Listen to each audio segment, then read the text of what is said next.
Baka may naaalala lang po kayo dito. Naalala.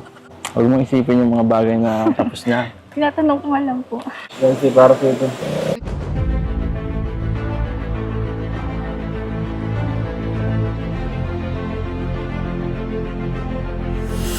Ayun, shoutout guys. Muli, welcome to my YouTube channel. Ito po si Kuya Julay, ang inyong katugang, ang inyong kalingap, na muling bumabati po sa inyo ng magandang araw, magandang gabi. Saang sulok man po tayo ng mundo naroon. At sa araw na ito, meron po tayong panibagong vlog. Pag-usapan po natin yung latest vlog po ni Kalingap Rab patungkol po kay Beyonce. Na kung saan ako dito, mukhang may naalala po si Beyonce dito. Doon po sa nakaraan po ni Kalingap Edo. So panoorin po natin paano nga ba i-handle ni Edo ito. Paano masasagot si Beyonce? Dahil ramdam ho natin, mukhang naka-score si Beyonce ho dito. Mukhang nakaporma po siya dito kay Kalingap Edo. Pero siyempre ho, si Kalingap Edo hindi po papayag. Kaya meron po siyang ginawang kakaiba para lamang patunayan yung talagang nararamdaman niya kay Beyonce. O kaya para maniwala po si Beyonce sa kanya. So pag-uusapan po natin yan maya-maya ng konti. Pero bago po yun, siyempre magpapaalala si Kuya Julay. Baka sakaling meron na po ditong hindi nakasubscribe sa ating YouTube channel, huwag natin kalimutan. Julay Paunil. Tapos pakipindot lang po yung notification bell button para lagi po tayong updated sa aking mga video upload. So maraming salamat po sa inyo. Tapos yung ating Facebook page po, pwede nating i-follow, pwedeng i-like at saka i-share yung ating mga upload po dyan.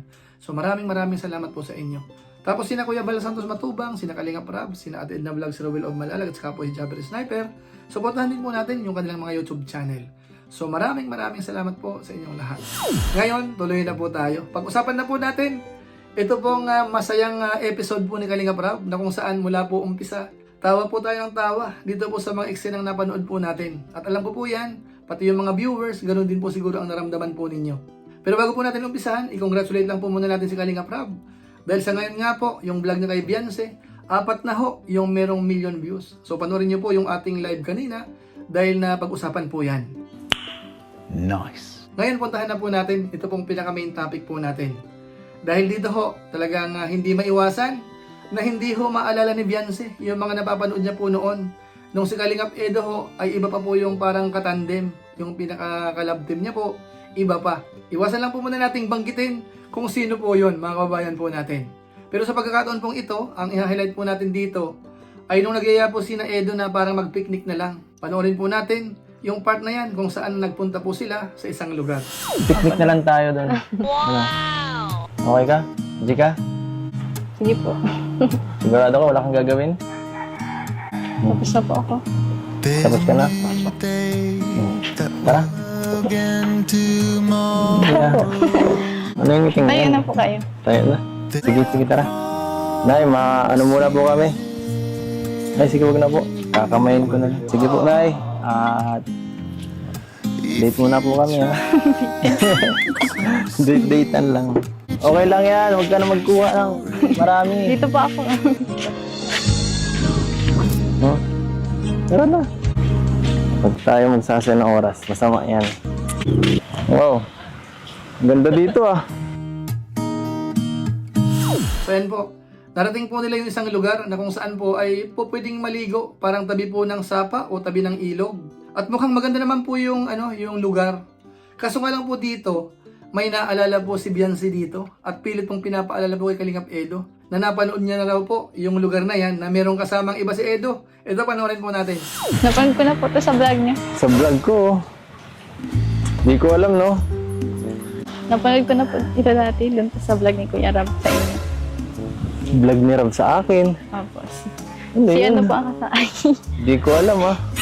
Iba po kasama niya. Kasama ko, wala akong naaalala, no?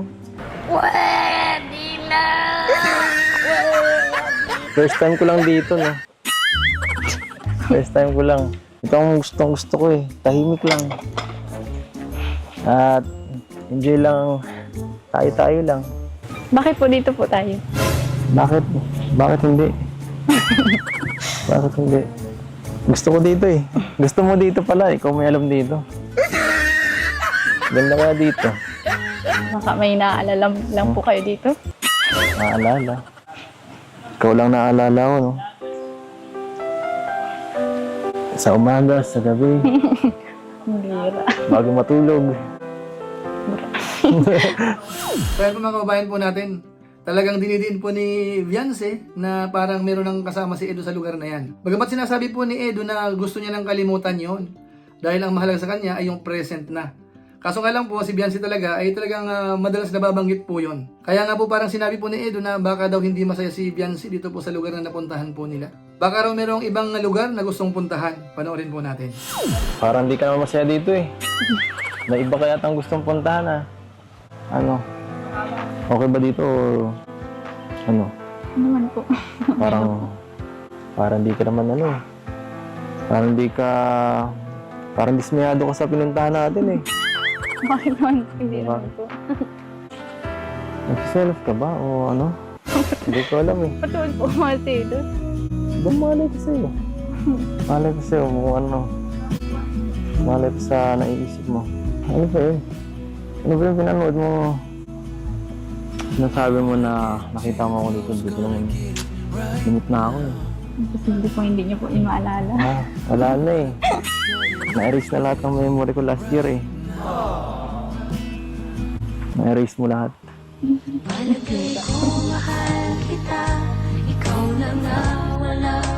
Sa mga kababayan po natin, nabanggit po ni Edo na baka doon nagsiselos si Viance dito po. Bagamat siyempre tinatanggi naman po ni Viance yon. At ang sinasabi po ni Kalingap Edo, wag na nga pong alalahanin yung mga nakaraan. Dapat dito na po tayo sa kasalukuyan. Kaso nga lang po, si Viance ho talaga ay pinipilit. Edo, panoorin natin nung tinanong pa si Edo kung kumusta raw yung pagpunta po ni na Edo noon dito. Gusto naman po pala yung pagpunta niyo po dito ng nakaraan. Alam mo, huwag mong isipin yung mga bagay na tapos na. Tinatanong ko nga lang po. Isipin mo yung ngayon natin dito. Kung kumusta tayo ngayon, yan. Masaya ka o ngayon hindi? Masaya ako. Alam mo yun.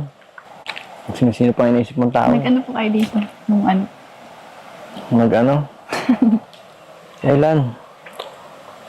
Nag-limot ko na yung mga alala lang yun. Past na yun eh. Gusto mo, maglipat na lang tayo sa bahay niyo eh. Ha?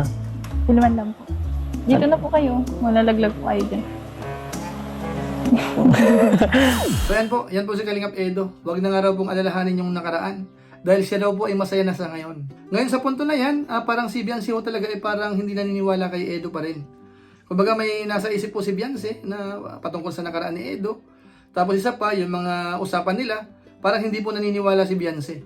Kaya dito po sa pagkakataon na ito, panoorin po natin nung ipinaalala po ni Edo yung patungkol po sa sinabi niya nung nakaraang episode, yung gusto kita. Ito panoorin po natin. Naniniwala ka ba sinabi ko nung last episode? Alin po? Ay, hindi mo talaga pinapanood ang vlogs. Alin? Talaga to, nagmamaang-maangan pa. Alin? Huh? Alam mo yun, yung sinabi kong last episode na gano'n na nga, Alin po yun? na gusto kita. Hindi po. Grabe. Hindi ka talaga nagtitiwala sa akin, ha? Kaso nga lang po, si Viance po dito talagang hindi naniniwala. Siguro naman hindi natin siya masisisi. Dahil sa madalas na pagkakataon, may mga binibitawan po si Edo na medyo matitindi sana. Kaso nga lang po may karugtong na joke lang. Tapos dito naman, parang pakiramdam ni Viance, parang for content lang mga kalingap. Pero dito po, naramdaman natin si Edo po dito. Mukhang nagseryoso po siya. Grabe naman. Bakit naman ganun? Seryoso naman ang pag-ano ko nun, ah. Hindi niya naman po kasi. Siyempre. Papatagalin pa ba? Hindi pa po tayo nangyayari. Lo, Baka parang content lang naman po yun. grabe. Ang sakit naman nun. Content lang pala ito. Hindi naman parang ganun lang yun, ah. So sa tingin po natin, parang nabaliktad ang sitwasyon. Kumbaga nung una, alam naman po natin na si Viance ay parang may crush na ho kay Edo mula pa ng umpisa.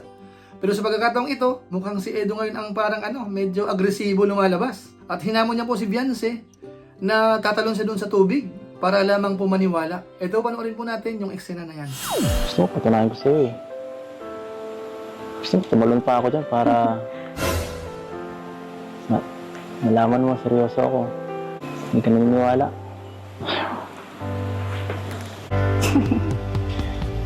Bahala po kayo dyan. Marunong naman po kayo maglangoy. Beyonce, para sa ito. Our hearts beat to the city streets. We began to feel the fire.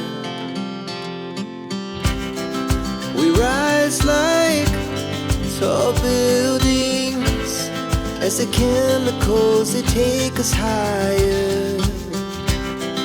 The night's young. Ang patunayan na siya po ay seryoso. Pero gusto ko pong isingit po muna mga kabayan po natin. Balikan po natin sandali. Nung si Edo po ay naghubad, panoorin po natin yung reaction po ni Beyonce. Ito po yun.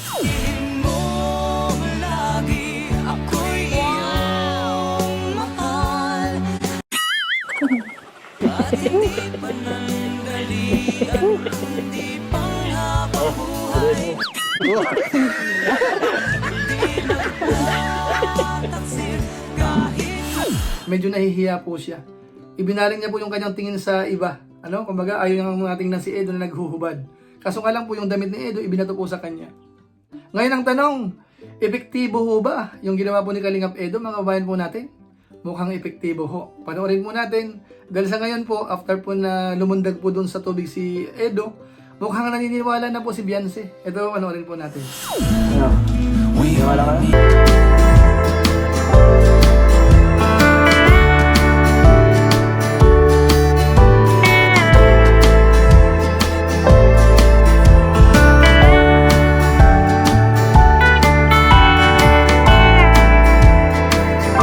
Wala ka na magagawa. Hindi na ako eh.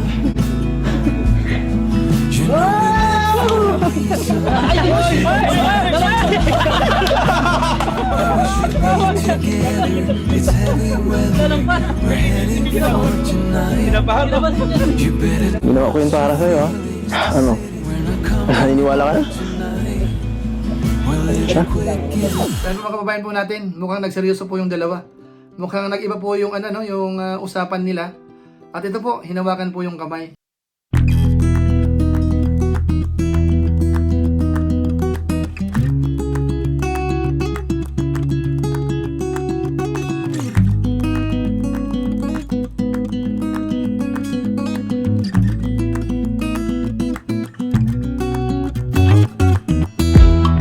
Ano?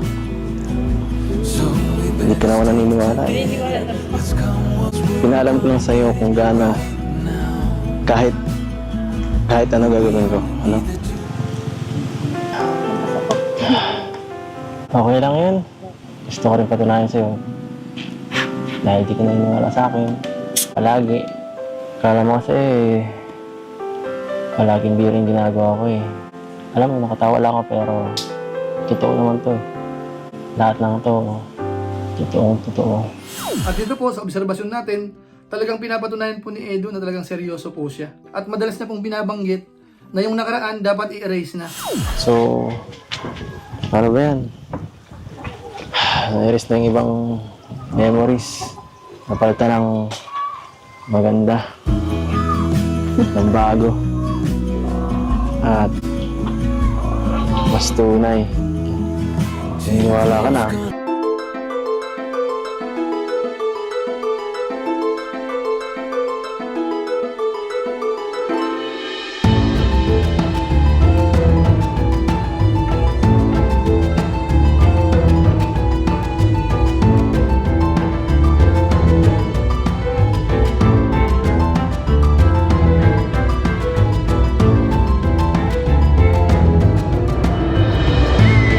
Promise na para maniwala siya. At ngayong naniniwala na siya, dapat daw wala ng bawian. So ang dating po dito para bang medyo malalim-lalim na bagay. Kaso nga lang po, ang pag-uusapan nila dito po ay patungkol lamang kung si Beyonce ho ay naniniwala na kay Edo na seryoso po siya. Hindi pa yung promise na yung para bang nagmamahalan na sila, hindi pa po tayo doon. So yung part na yan ay yung paniwalaan lang po si Edo na seryoso nga po. So yan po mga kalingap, yan po ang napanood po natin. Mukhang masayang panonood po natin dito po sa dalawa dahil mula po umpisa hanggang po sa nag-end talagang pampakilig po yung naging usapan po nung dalawa. Pero ang masasabi ko po sa kanila in general, parang lumalabas po dito talagang nagsiseryoso po si Edo na. Pinapatunayan niya pong yung sinasabi niya o yung kaya yung kilos niya, dapat maniwala po si Beyonce. At pinipilit niya pong i-erase yung mga nakaraan dahil alam po natin na yung mga episode na yun ay napanood din po ni Beyonce. Kaso nga lang ho, maganda rin po yung kanyang ginawa para masubok niya po si Edo kung talaga bang seryoso sa kanya. So maganda po yung ginawa po ni Beyonce. Kumbaga, hindi kagad siya bumigay, mga kababayan po natin. So abangan po natin sa mga susunod na episode kung ano pa po ang ilalabas ng tambalang Kalingap Edo at saka po si Beyonce. Pero bago po natin tapusin, gusto ko pong panoorin po yung last scene, mga kababayan po natin, na gusto ko pong i-highlight. Ito po yung pagkakataon na kung saan ay parang namamaalam, mga kababayan po natin. At si Edo po dito parang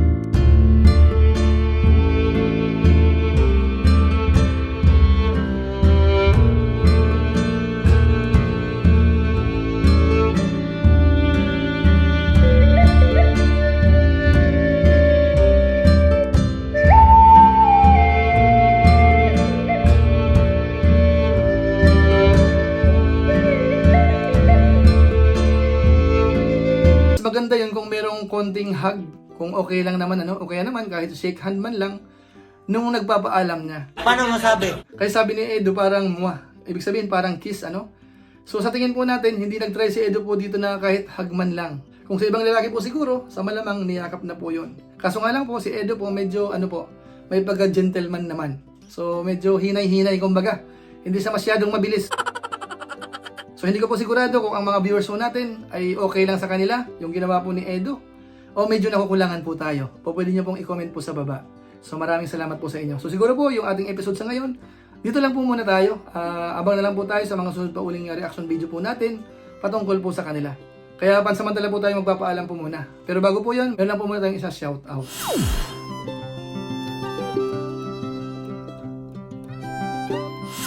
Tapos maraming salamat din po sa aking mga kasamaan sa Koos, Kalingap OFW Organic Sponsors, sa inyo pong patuloy na pagsuporta po sa mga pabahay program ni na Kuya Bal Santos Matubang at saka po ni Kalingap Rab. Maraming salamat po sa inyo. Tapos sa ating mga followers, sa ating mga subscribers, maraming salamat din po sa inyo pong panonood sa ating mga upload sa ating YouTube channel, sa ating Facebook page. Lalong-lalo na po yung mga hindi po nag-skip ng ads, masipag mag-like at saka po nag-share ng ating mga videos. Kung inyo po itong nagustuhan, pwede po nating i-share. So maraming salamat po sa inyo. So muli, ito po si Kuya Julay, ang inyong katugang, ang inyong kalingap. Napansamantalang nagpapaalam po muna. Kita-kita na lang tayo sa mga susunod ko pang vlog. Maraming salamat sa inyong walang sawang pagsuporta po sa ating YouTube channel. Pagpalain naman kayo ng Diyos, mabuhay tayong lahat. God bless. Bye-bye!